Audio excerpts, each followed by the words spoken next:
10:05 हो गए। हम स्टार्ट करते हैं टॉपिक को। होप सो मोर और पार्टिसिपेंट्स ऐड हो जाएंगे। तो हमने जो सेरिब्रम, सेरिबेलम और जो बेसल गैंग्लिया है हमारा, और लिम्बिक सिस्टम, हाइपोथैलेमस, थैलेमस, ये सारे एरियाज हमने कवर कर लिए। अब हमारा ब्रेन स्टेम रह गया और क्रेनियल नर्व्स रहेगी। ये इनको हम शॉर्ट रिव्यू करेंगे, इनका हम रैपिडली रिव्यू करेंगे। मिड ब्रेन को हम देखें तो ये हमारे बेसल गैंग्लिया है जो हमने पहले देखे। लेंटिफॉर्म न्यूक्लियस हमें नजर आ रहा है। ये थैलेमस उसके साथ आगे नजर आ रहा है। पल्विनार न्यूक्लियस है इसकी लेटरल जेनिकुलेट बॉडी। उसके बिल्कुल नीचे अगर हम देखें तो यहाँ पे हमें ये सारा एरिया जो है ये हमारा मिड ब्रेन का एरिया है, this one including this one. तो मिड ब्रेन के एरिया में हमारे पास क्या क्या आ रहा है। सबसे अपर पोर्शन जो है इसका, ये जो हमें नजर आ रहा है उसे हम कहते हैं सुपीरियर ब्रेकियम। पोस्टीरियर साइड पे अपर पोर्शन, ठीक है जी, उसे हम सुपीरियर ब्रेकियम कहते हैं। सुपीरियर ब्रेकियम का जो लोअर पोर्शन है that is called superior colliculus. Superior colliculus और सुपीरियर ब्रेकियम। सुपीरियर ब्रेकियम के नीचे हम देखें तो यहाँ पे हमें नजर आ रही है ये हमारी मीडियल जेनिकुलेट बॉडी। ये रही medial geniculate body. Medial geniculate body के पोस्टरो इंफीरियरली हमारे पास क्या है, इंफीरियर ब्रेकियम है और इंफीरियर कॉलिकुलस है। सुपीरियर ब्रेकियम, सुपीरियर कॉलिकुलस, उन्हीं के साथ आगे हमारे पास लेटरल जेनिकुलेट बॉडी है। तो ये हमारे ऑडिटरी और विजुअल एरियाज जो है उनके साथ हमारे ये कनेक्टेड है। ये होगी पोस्टीरियर साइड हमारी मिड ब्रेन की। एंटीरियर साइड देखें तो वहां पे हमें एक क्रस सेरिब्राई सेंट्रल एरिया जो एंटीरियर एरिया वो नजर आता है। मिड ब्रेन के लेवल पे हमारे पास दो जो क्रेनियल नर्व्स हैं वो मर्ज करती हैं। ऑक्यूलोमोटर उसकी एंटीरियर साइड से मर्ज कर रही, और ट्रॉक्लियर नर्व जो है ये देखें ये कर्व करके आ रही उसकी पोस्टीरियर साइड से। तो मिड ब्रेन के लेवल पे हमारे पास ट्रॉक्लियर नर्व और ऑक्यूलोमोटर नर्व ये दोनों मर्ज कर रही हैं। एरियाज कौन से हैं, हमारा ऑडिटरी एरिया और विजुअल एरिया जो है वो हमारे हैं lateral geniculate body, superior colliculus, medial geniculate body और इंफीरियर कॉलिकुलस। फिर मिड ब्रेन का हमारे पास एक सिंड्रोम होता है, इसको जो हमारी आर्टरी सप्लाई करती है, posterior cerebral artery mid brain को मोस्टली सप्लाई करती है। अगर उसकी नेक्रोसिस हो जाए तो उससे क्या होगा, जो हमारे ऑक्यूलोमोटर नर्व का एरिया है, जो इंफीरियर कॉलिकुलस वाला एरिया वो इंजर होगा। तो उसे हम कहते हैं वेबर सिंड्रोम। टिपिकल है इसका वेबर सिंड्रोम। उसमें क्या ऑक्यूलोमोटर नर्व डैमेज हो रही है तो हमारा इप्सिलेटरल ऑप्थेल्मोप्लीजिया होगा और कॉन्ट्रालेटरल पैरालिसिस होगा lower part of face, tongue, arm और लेग। हमारे जो कॉर्टिकोस्पाइनल रीजन्स हैं, जो ट्रैक्ट्स हैं यहाँ से पास कर रहे हैं मिड ब्रेन के लेवल से, वो कॉन्ट्रालेटरल पैरालिसिस होगा उनका, और इप्सिलेटरल ऑप्थेल्मोप्लीजिया होगा due to injury of oculomotor nerve. Eye ball deviate होगा लेटरल साइड पे because of paralysis of medial rectus. Medial rectus paralyse हो जाएगा लेटरल रेक्टस के अनअपोज्ड एक्शन की वजह से, डेविएट होगा लेटरल साइड पे। फिर ड्रूपिंग होगी, टोसिस होगी जिसे हम कहते हैं, और डायलिटेशन होगी प्यूपल की due to light and accommodation reflex जो है हमारे वो लॉस्ट हो जाएंगे ऑक्यूलोमोटर नर्व के पैरालिसिस के। मिड ब्रेन से नीचे चलते हैं जी, हमारे पास पॉन्स का एरिया आ जाता है। पॉन्स को देखें तो पॉन्स में हमारे पास एक सेंटर में लार्ज ग्रूव है, उसके साइड पे हमारे दो एलिवेशन है। इस ग्रूव को हम कहते हैं ग्रूव फॉर बेसिलर आर्टरी, जो कि दो वर्टिब्रल आर्टरीज से मिलकर बनती है। ये हमारा ग्रूव जो है central, this is groove for basilar artery. उसके साथ हमारे एलिवेटेड एरियाज जो हैं ये सुपरफिशियल ट्रांसवर्स स्पॉन्टाइन फाइबर्स जो हैं उनको रिप्रेजेंट कर रहे हैं ये दोनों एलिवेटेड एरियाज। दोनों साइड्स पे जो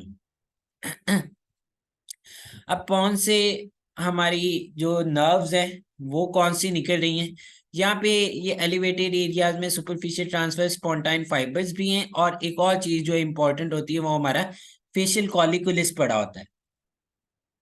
जो मेन नर्व पॉन के सब्सटेंस से निकल रही होती है वो हमारी ट्राइजेमिनल नर्व है। उसकी दोनों रूट्स निकलती हैं, मोटर रूट जो कि स्मॉलर वन है और सेंसरी रूट जो कि लार्जर वन है। तो ये पॉन से मेनली हमारी जो स्ट्रक्चर्स एमर्ज कर रहे हैं वो है। फिर जो पॉन्टो मेडेलरी जंक्शन है, जहां पे पॉन्स खत्म हो रहा है उससे नीचे मेडेला स्टार्ट हो रहा है, यहाँ पे हमारी 3 नर्व्स एमर्ज करती हैं। 6th क्रेनियल नर्व जिसे हम एब्ड्यूसेंट कहते हैं, ये हमें नजर आ रही एमर्ज करती है। फिर 7th cranial nerve which is facial nerve, ये रही हमारी फेशियल नर्व, उसकी सेंसरी और मोटर रूट्स दोनों निकल रही। और 8th cranial nerve vestibulocochlear nerve, ये रही हमारी वेस्टिबुलो कॉक्लियर नर्व। तो ये तीनों नर्व जो है हमारी एब्ड्यूसेंट, फेशियल और वेस्टिबुलो कॉक्लियर 6, 7, 8, ये मर्ज करती हैं पोंटोमेडलरी जंक्शन, जहाँ पे पॉन्स खत्म हो रहा है और उससे नीचे ये वाला एरिया, यहाँ पे हमारा मेडला स्टार्ट हो रहा है। ये हम देख लेते हैं, यहाँ पे इसमें हमें मेडल्ला नजर आ रहा है, ये ऊपर वाला एरिया सारा पॉन्स है, ये नीचे हमारा मेडल्ला है। अब मेडल्ला ऑब्लोंगेटा पे आते हैं। मेडल्ला में ये सेंट्रल में जो हमें ये डिप्रेशन नजर आ रहा है, इसे हम कहते हैं interior median fissure central. Depression के साथ जो एनलार्ज्ड एरियाज हैं उन्हें हम कहते हैं पायरामिड्स, जहाँ पे हमारे डीसीएमएल पाथवे जो है वो डिकसेट करते हैं, ऑपोजिट साइड पे आते हैं। और कॉर्टिको स्पाइनल ट्रैक्ट्स जो है, जो डिसेंडिंग ट्रैक्ट्स हैं, वो भी यहाँ पे डिकसेट करते हैं। तो पायरामिड्स हम इन्हें कहते हैं। पायरामिड्स के साथ जो हमारी नर्व्स मर्ज कर रही हैं, पिरामिड्स और ऑलिव्स, ये हमारे पिरामिड्स के साथ पोस्टीरियर साइड पे एलिवेशन एक और है, उन्हें हम कहते हैं ऑलिव्स। पिरामिड और ऑलिव के दरमियान में से ये हमारी नर्व नर्व जो मर्ज करती है, that is vagus nerve, 10th cranial nerve between pyramids and olive. फिर ऑलिव्स के पीछे से हमारी जो बाकी क्रेनियल नर्व्स हैं, 9th ग्लॉसोफ्रेंजियल, 11th एसेसरी और 12th हाइपोग्लॉसल, ये मर्ज करेंगी पोस्टीरियर टू ऑलिव्स। ऑलिव्स और पिरामिड्स के दरमियान से 10th क्रेनियल नर्व जो है वेगस नर्व, ये मर्ज करती है। तो ये था हमारा मेडल्ला। मेडल्ला से नीचे हमारी जो स्पाइनल कॉर्ड है वो स्टार्ट हो जाती है। मेडल्ला ऑब्लोंगेटा, उसका भी एक इंपॉर्टेंट सिंड्रोम है जिसे हम वॉलेनबर्ग सिंड्रोम कहते हैं, या लेटरल मेडलरी सिंड्रोम, या एक टिपिकल टर्म हमारे जो क्लिनिकल में यूज होती है, पाइका सिंड्रोम। जो पोस्टीरियर इंफीरियर सेरिबेलर आर्टरी थी, जो सेरिबेलम को तो सप्लाई करती है, साथ साथ हमारे मेडल्ला को भी सप्लाई करती है, मोस्ट ऑफ एरिया ऑफ मेडल्ला, तो उसे हम पाइका सिंड्रोम कहते हैं। ये हमारी वर्टिब्रल आर्टरी जा रही जी, ये वर्टिब्रल आर्टरी से ये posterior inferior cerebellar artery emerge करती है, ये हमें नजर शो की गई है। ये तो ये सेरिबेलम को भी सप्लाई करेगी और साथ मेडल्ला। इसमें हमारे पास सिम्टम्स क्या होंगी जी? हॉर्नर सिंड्रोम होगा, पिupil साइज डिक्रीज होगा, ड्रूपिंग आईलिड, डिक्रीज स्वेटिंग, उसकी सारी जो मियोसिस, टोसिस, एनहाइड्रोसिस, वो सिम्टम्स होंगी। उसके साथ साथ हमारा डबल विजन होगा, स्लर्ड स्पीच होगी और डिजीनेस होगी। ये हमारे टिपिकल सिम्टम्स हैं मेडलरी लेटरल मेडलरी सिंड्रोम, या हम जिसे वॉलेनबर्ग सिंड्रोम कह रहे हैं। क्रेनियल नर्व्स, ये तीनों हमने एरियाज पढ़ लिए। मिड ब्रेन, ये हमारा मिड ब्रेन का एरिया जहां से हमारी 3rd और 4th क्रेनियल नर्व इमर्ज कर रही थी, ऑकुलोमोटर और ट्रॉक्लियर जो पोस्टीरियर साइड से आती है। पॉन्स के लेवल पे हमने कहा 5th क्रेनियल नर्व जो है वो पॉन्स के सबस्टांस से ओरिजिनेट करती है, ट्राइजेमिनल नर्व। फिर जो हमारी 6 एब्ड्यूसेंट, 7th फेशियल, ये रही हमारी फेशियल, और 8th क्रेनियल नर्व, ये पोंटो मेडलरी जंक्शन वहां से ओरिजिनेट कर रही है जी। और उसके बाद हमारी जो 9th क्रेनियल नर्व है, ये पोस्टीरियर टू ऑलिव्स, ये वहां से ओरिजिनेट कर रही ऑलिव्स के पोस्टीरियरली। 9th, 11th और 12th, ये तीनों ऑलिव्स के पोस्टीरियरली इमर्ज कर रही। और ऑलिव्स और पायरामिड्स, ये इंटीरियरली पायरामिड्स हैं, उनके पोस्टीरियरली ऑलिव्स हैं। उनके दरमियान से जो नर्व इमर्ज करती है वो हमारी 10th क्रेनियल नर्व है, जो कि हमारी वेगस नर्व है, हमारा मेन जो सिंपैथेटिक्स जो सप्लाई बना रही वो ये है। जो पायरामिड्स है, इसका लोअर एंड, उसे हम कहते हैं डिकसेशन ऑफ पायरामिड्स, जहाँ पे हमारे कॉर्टिकोस्पाइनल ट्रैक्ट, जो लेटरल कॉर्टिकोस्पाइनल ट्रैक्ट है, वो दूसरी साइड पे क्रॉस करते हैं उसके फाइबर्स, तो उसे हम डिकसेशन ऑफ पायरामिड्स कह रहे हैं। यहाँ पे ये देखिए, ये पायरामिड्स हैं, यहाँ पे फाइबर्स क्रॉस कर रहे हैं ऑपोजिट साइड पे।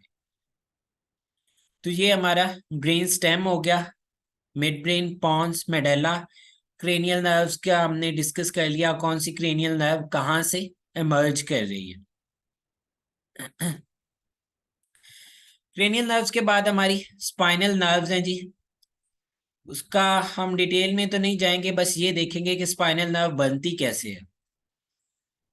ये हमारी स्पाइनल कॉर्ड का क्रॉस सेक्शन है। स्पाइन जो ट्रैक्ट्स हैं वो हम पहले डिटेल से डिस्कस कर चुके हैं, उनको हम नहीं छेड़ेंगे, बस ये देखेंगे। जो हमारी पोस्टीरियर साइड है ये डॉर्सल रूट है, जो हमारी सेंसरी होती है, वेंट्रल रूट हमारी मोटर है। तो स्पाइनल कॉर्ड से दो रूट्स निकल रही हैं, डॉर्सल रूट और वेंट्रल रूट। जो डॉर्सल रूट है ये आगे जाती है, पोस्टीरियर साइड पे ट्रैवल करेगी, यहाँ पे ये एक गैंग्लिया बनाएगी, कलेक्शन होगी सेल बॉडी की, जिसे हम कॉमनली टर्म करते हैं dorsal root ganglion. Dorsal root ganglion, ये हमारा गैंग्लियन हो गया डॉर्सल रूट का।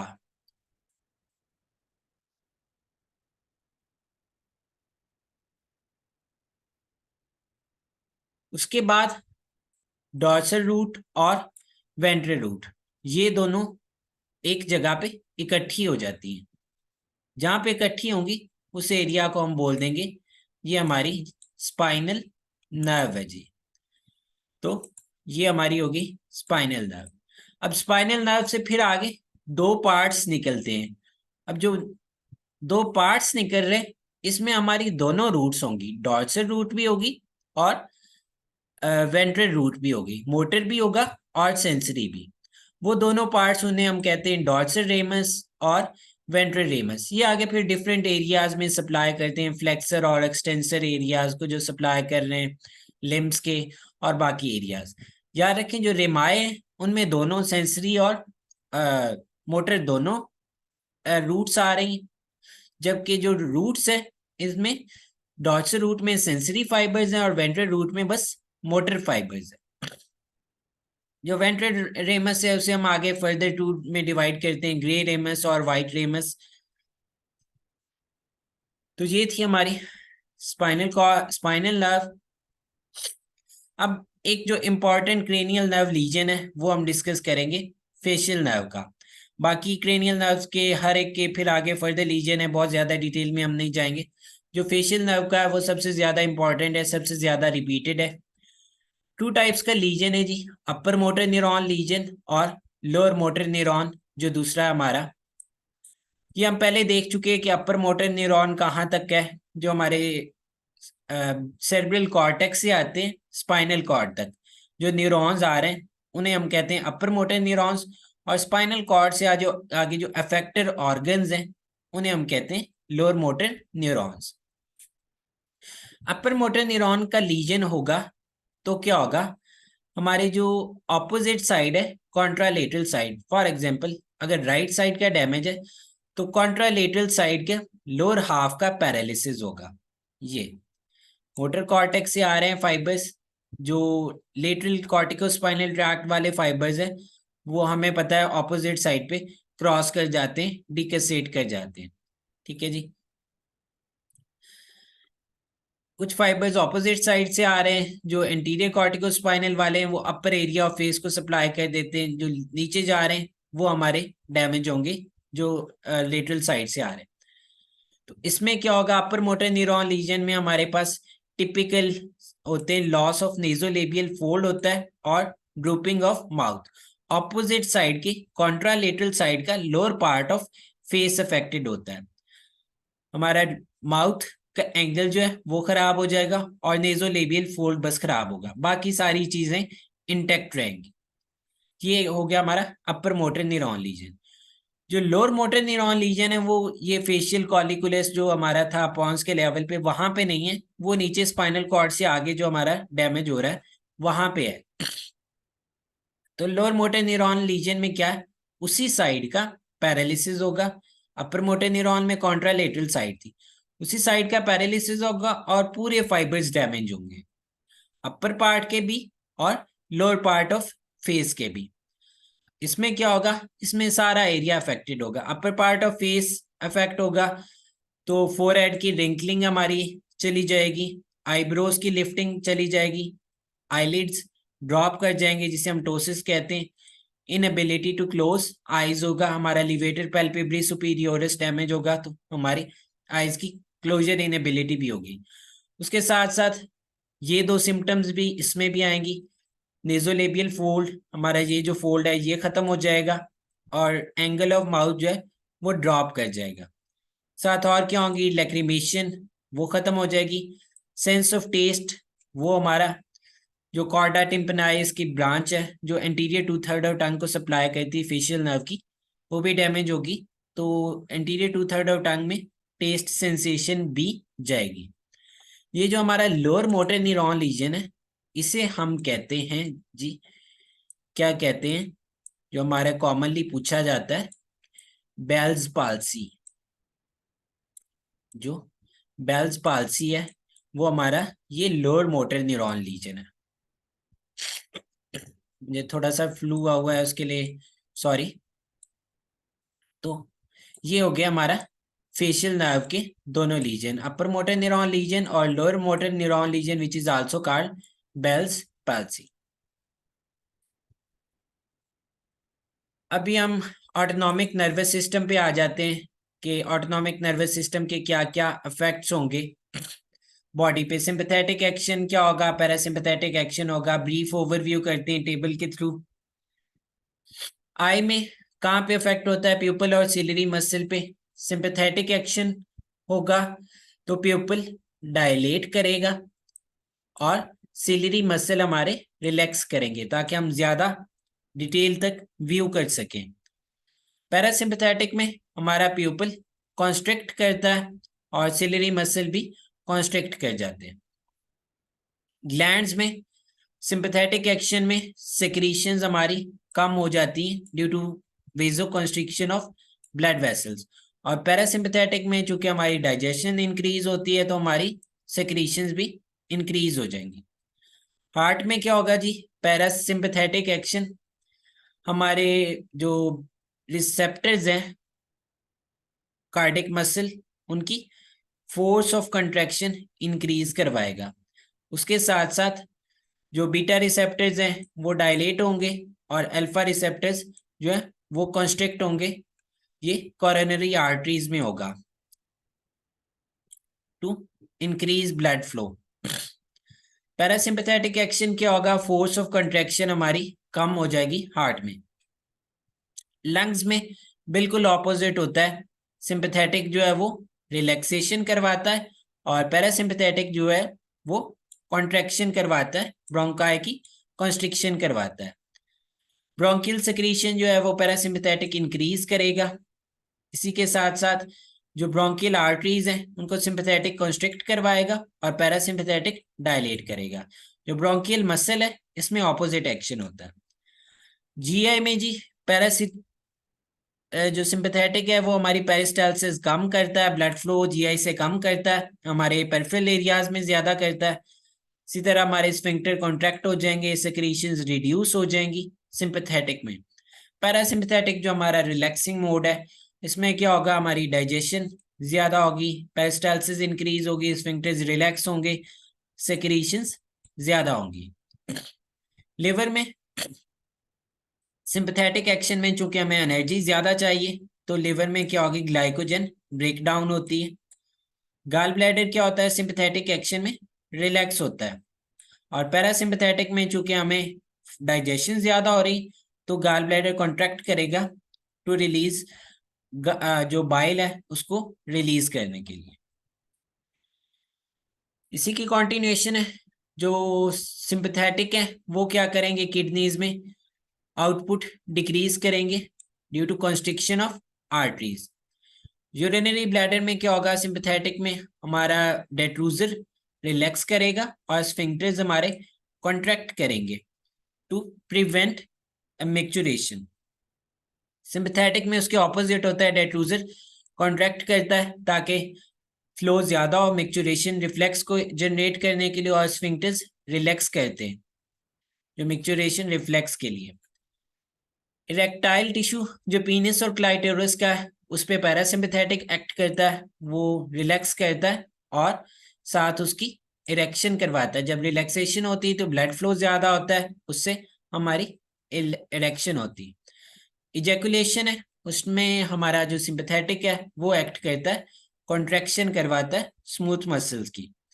इसी तरह जो हमारी सिस्टेमिक आर्टरीज हैं, उन पे हमारा सिंपथेटिक जो सिस्टम है वो उन सब को कॉन्स्ट्रिक्ट करता है। इरेक्टर पाइलाई मसल्स की बात करें, उनको भी सिंपथेटिक जो है वो कॉन्स्ट्रिक्ट करता है। और जो हमारे सुप्रारीनल कॉर्टेक्स और मेडुला, उनको भी स्टिमुलेट करता है to release epinephrine and norepinephrine. तो ये हमारा सीएनएस ऑलमोस्ट जो जनरल जनरल चीजें थी वो हमने सारी इंपॉर्टेंट कवर कर ली। अब इसके बाद थोड़ी सी जनरल न्यूरो एनाटमी जो है वो हम कुछ चीजें कवर करेंगे इसी में।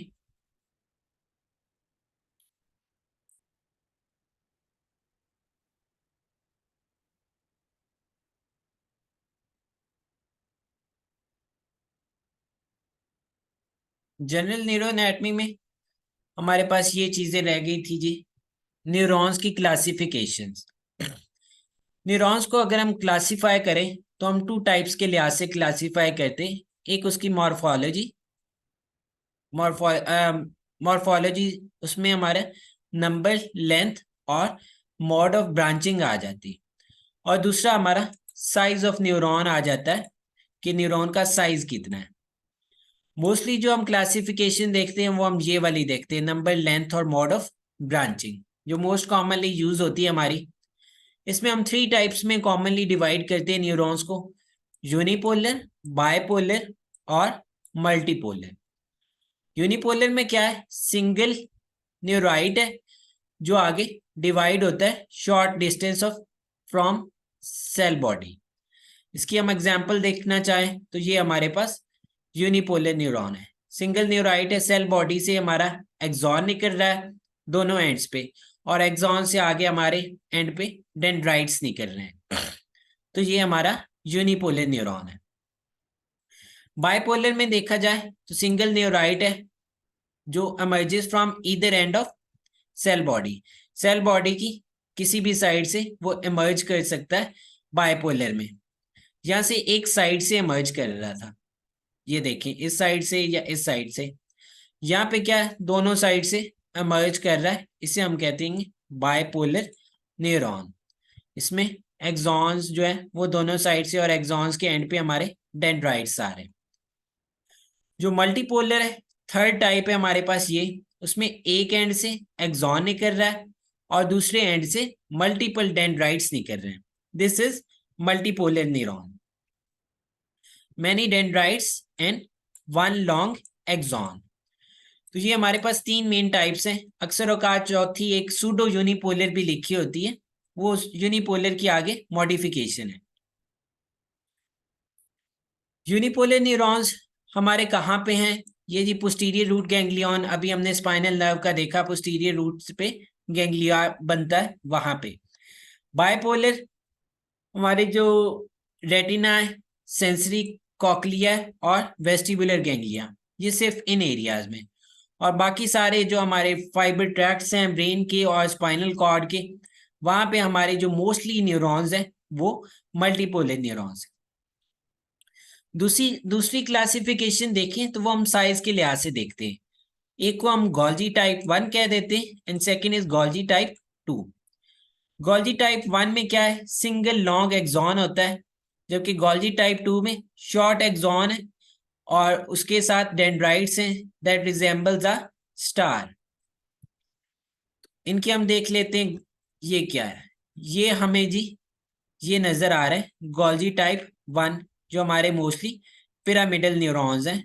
ये देखें, उनमें हमें ये सिंगल एक्सॉन नजर आ रहा है और साथ डेंड्राइट्स। अगर हम पिछली क्लासिफिकेशन पे जाएं तो ये हमारे मल्टीपोलर न्यूरॉन्स में आ जाते हैं। और जो गोल्जी टाइप 2 है ये बिल्कुल छोटे छोटे न्यूरॉन्स हैं और उनके साथ सेल बॉडीज हैं और साथ छोटे छोटे एक्सॉन्स हैं। इन्हें हम गोल्जी टाइप 2 कहते हैं। तो ये हमारे पास सेकंड क्लासिफिकेशन आ गई।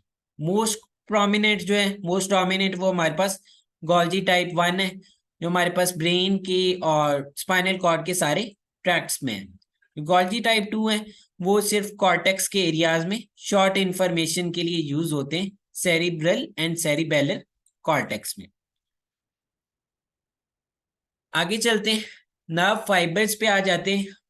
मल्टीपल एक्सॉन्स जो है वो जब मिलेंगे तो हम उन्हें क्या कहते हैं, नर्व ट्रैक्ट्स कहते हैं। सिंगल एक्सॉन और डेंड्राइट सेल बॉडी के साथ वो जो है उसे हमने अकेले को नर्व फाइबर कह देते हैं। जिसमें हमारे पास अगर देखा जाए तो ये हमारे पास पूरा जो है, इस पूरे को हम एक को नर्व फाइबर कहेंगे। ये सारा एरिया जो है हमारा, जिसे हमने मल्टीपोलर न्यूरॉन कह दिया। टू टाइप्स जनरल होती है, myelinated and non myelinated. Myelination हम किसमें कहते हैं, जिसमें हमारे पास शीथ कवर कर रही होती है, इसे शीथ बनती, जिसे हम कहते हैं myelin sheath. Myelin sheath neuron का पार्ट नहीं होती, सपोर्टिंग सेल से बन रही होती है। वो सपोर्टिंग सेल क्या होते हैं, सीएनएस में ओलिगोडेंड्रोसाइट्स होते हैं और जो पीएनएस है पेरिफेरल नर्वस सिस्टम है वहां पे श्वसन सेल्स होते हैं। तो ये हमारी जो कवरिंग है हम कह लें, उसे हम कह रहे हैं माइलिनेशन। जहां पे हमारी माइलिन शीथ खत्म होती है वहां पे हमारे नोड्स होते हैं, उन्हें हम कहते हैं नोड्स ऑफ रेनवियर। अब यहाँ पे माइलिन शीथ का फायदा क्या होता है, जो इम्पल्स है वो रैपिडली ट्रैवल करती है from one node to second node, jump off करती है एक नोड से सेकेंड नोड तक और क्विकली ट्रैवल करती है। नॉन माइलिनेटेड, उसमें हमारे पास नहीं होती माइलिनेशन, नहीं होती, नोड्स ऑफ रेनवियर भी नहीं होते। बहुत ज्यादा डिटेल में हम नहीं जाएंगे। वही हमने देखा माइलिनेशन किससे हो रही है, पेरिफेरल नर्वस सिस्टम में हमारे श्वसन सेल से हो रही और सेंट्रल नर्वस सिस्टम में ओलिगोडेंड्रोसाइट से हो रही है। जहां पे माइलिनेशन है वहां पे नोड्स ऑफ रेनवियर प्रेजेंट है, ये चीज याद रखें। फिर पेरिफेरल नर्व क्या है, हमने अभी बात की कि हमारा जो एक्सॉन है उसकी सेल बॉडी डेंड्राइट्स वो हमारे नर्व बना रहे हैं, नर्व फाइबर बना रहे हैं। मल्टीपल नर्व फाइबर जो है वो हमारे नर्व फाइबर ट्रैक्ट्स बनाते हैं। अब जो हमारी पेरिफेरल नर्व है जो निकल रही है, क्रेनियल और स्पाइनल नर्व जो हमने अभी तक देखी, उनके लिए कलेक्टिवली हम कहते हैं, इसकी कवरिंग्स हैं, 3 कवरिंग्स होती हैं जिन्हें हम कहते हैं एंडोन्यूरियम, पेरिन्यूरियम और एपिन्यूरियम। डायग्राम पे चलते हैं। जो नर्व फाइबर हमने देखे अभी, सिंगल एक्सॉन को जो चीज कवर कर रही थी पहली लेयर, उसे हम कहेंगे एंडोन्यूरियम। फिर जब मल्टीपल नर्व फाइबर्स आगे हमारे इकट्ठे हो गए, जो लेयर उसे कवर करती है दैट इज पेरिन्यूरियम। ये हमारे पास मल्टीपल नर्व फाइबर जो फाइबर ट्रैक्ट्स बना देते हैं। अब फाइबर ट्रैक्ट्स आगे बंडल्स की फॉर्म में जब इकट्ठे हुए हमारी पेरिफेरल नर्व बन गई। पेरिफेरल नर्व की जो आउटर मोस्ट लेयर है दैट इज एपिन्यूरियम। ये हर जगह ऐसे ही है, जिस तरह हार्ट में एंडोकार्डियम है, सेंट्रल वाली हमारी मायोकार्डियम है और लास्ट वाली एपिकार्डियम होती है। उसी तरह inner most endoneurium, middle most perineurium और आउटर मोस्ट लेयर हमारी एपिन्यूरियम। जो आगे नर्व फाइबर की टाइप्स जो हम डिटेल में फिजियो में पढ़ते हैं, यहाँ पे हम उसके नाम और जस्ट उनकी थोड़ी बहुत डिटेल डिस्कस करेंगे। 3 टाइप्स ऑफ फाइबर्स हम जनरली लेते हैं, ए फाइबर्स, बी फाइबर्स और सी फाइबर्स। ये हम इनके कंडक्शन वेलोसिटी और डायमीटर के लिहाज से बात करते हैं। जो ए फाइबर्स है, इनकी कंडक्शन वेलोसिटी सबसे ज्यादा है, आगे वो फिर देखते हैं, और डायमीटर इनका जो सबसे वो भी रिलेटिवली ज्यादा है। जैसे जैसे नीचे जाते हैं, इनका डायमीटर और कंडक्शन वेलोसिटी कम होती जाती है। ए फाइबर को हम फर्दर 4 में डिवाइड करते हैं, अल्फा, बीटा, गैमा और डेल्टा। अल्फा की कंडक्शन वेलोसिटी सबसे ज्यादा है जी, 70 to 120 मील। अब मुझे ये यूनिट का एग्जैक्ट याद नहीं आ रहा, पता नहीं क्या है, मीटर पर सेकंड है आई थिंक। और फाइबर डायमीटर माइक्रोमीटर्स में 12 to 20। अल्फा फाइबर्स का फंक्शन क्या है? ये मोटर फाइबर्स हैं, कहाँ पे? स्केलेटल मसल में है। ये सारे हमारे पास जो ए और बी फाइबर्स हैं, ये माइलिनेटेड है। बीटा फाइबर्स की कंडक्शन वेलोसिटी अल्फा के रिलेटिवली लो है, 40 to 70। फाइबर डायमीटर कम है, ये सेंसरी टच, प्रेशर और वाइब्रेशन में। ए बीटा याद रखें, ये हमारे सेंसरी टच, प्रेशर और वाइब्रेशन, ये कहाँ पे थे? हमारे जो स्पाइनोथैलेमिक ट्रैक्ट्स थे वहां पे थे। ठीक है जी, तो वहां पे ए बीटा फाइबर्स होंगे। फिर ए गैमा मसल स्पिंडल्स में है। ए डेल्टा फाइबर्स इन पे आ जाएंगी। Pain, sharp localise pain, temperature, touch, ये भी हमारे जो स्पाइनोथैलेमिक ट्रैक्ट्स थे वहां पे थे। तो ये दोनों ए बीटा और डेल्टा ये हमारे जो सेंसरी ट्रैक्ट्स हैं वहां पे। ये अल्फा फाइबर्स जो है ये हमारे मोटर ट्रैक्ट्स जो हैं वहां पे। बी फाइबर्स की बात करें तो ये प्री गैंग्लियोनिक ऑटोनॉमिक है, कंडक्शन वेलोसिटी इनकी की 3 to 15 मीटर पर सेकेंड है। फाइबर डायमीटर माइक्रोमीटर्स में लेस देन 3 माइक्रोमीटर्स। और सी फाइबर्स कंडक्शन वेलोसिटी 0.5 to 2 है, और डायमीटर भी सबसे लोएस्ट है, 0.4 to 1.2 माइक्रोमीटर। ये डिफ्यूज पेन, टेम्परेचर और पोस्ट गैंग्लियोनिक ऑटोनॉमिक नर्व्स में ये लोकल एनेस्थेटिक को मोस्ट सेंसिटिव होते हैं। ये डिफरेंट हमारे फाइबर टाइप्स थी। रिसेप्टर एंडिंग्स हमारे पास 5 बेसिक टाइप्स हैं, mechanoreceptors, thermoreceptors, nociceptors और इलेक्ट्रोमैग्नेटिक कीमो रिसेप्टर्स। इनकी मैं डिटेल में नहीं जाऊंगा, ये फिजियो का काम है, ये बस नाम याद रख ले।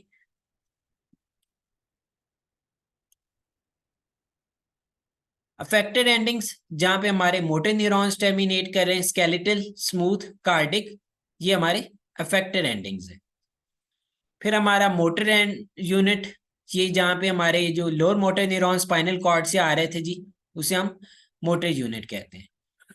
तो ये थी हमारी बेसिक न्यूरो एनाटमी जो हमने कवर कर ली। अब हमारे मीटिंग का टाइम जो 40 मिनट्स होता है वो अप्रोक्सीमेटली ख़त्म होने वाला है। अगर किसी के कोई क्वेश्चंस हैं तो वो मुझे बता सकते हैं, या फिर हम डिस्कशन के लिए दोबारा जो 9 मिनट्स बाद अलाउ होती है वो हम स्टार्ट कर सकते हैं।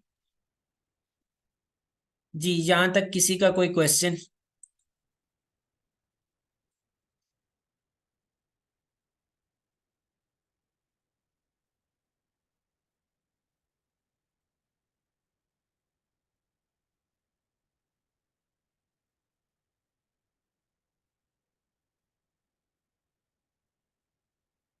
चले जी, हमारा मीटिंग का टाइम एंड हो रहा है। किसी को कोई क्वेश्चन हो तो मुझे बाद में वैसे भी ग्रुप में मैसेज कर सकते हैं, मैं ये रिकॉर्डिंग शेयर कर दूंगा।